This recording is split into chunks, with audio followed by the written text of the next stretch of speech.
Kalau zaman dulu makan begini sajalah. Tapi kata orang tu lebih ke arah sunnah jugalah. Ya, betul. Makan asam gula. Kalau untuk keselesaan zaman sekarang, kita akan sediakan insya-Allah. Oh ya. Tinggal orang makan, tapi selera masing-masing. Okey. Boleh habis kan insya-Allah. Okey, insya-Allah. Okey, kita makan. Terima kasih hari bersama. Terima kasih. Bangkok.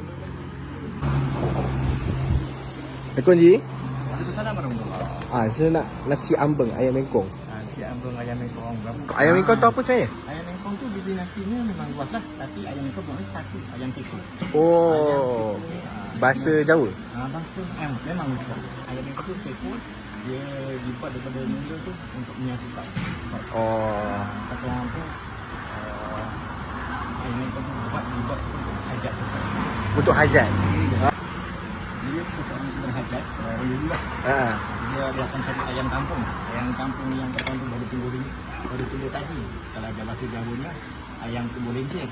Oh. Tadi yang barunya. Oh tu ayamnya. Mana ayam ni? Ayam ni. Tapi kita lah masyarakat sekarang kan. Jadi kita ayam engkau ni kita tak lah macam dulu. Kalau dulu kita buat daripada atas sampai bawah kita perlu gunakannya. Itu keadaannya membuang paruh dengan lah. Itu dia. Mengkuang paruh. Paruh. Oh buang paruh. Buang paruh. Paruh kan kan. Dia punya kuku dia. Yang lain kita gunakan sebab orang dulu tu menghargai sesuatu. Orang kita dulu Ponorogo.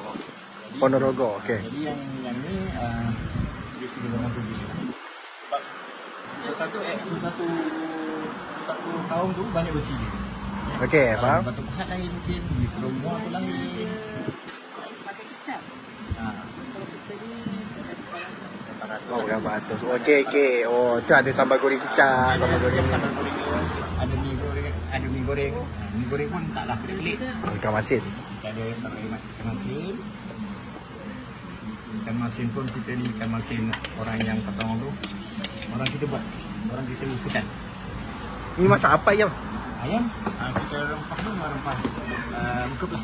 Ukep. Oh, okey. Lepas tu cakap tadi, ada besi-besi yang tertentu lah. Kita letak pada kita punya keturunan. Keturunan. Okey. Faham? Kita ada taruh rempeyek. Oh, ada kepeyek lagi. Rempeyek. Kalau zaman dulu makan begini sajalah.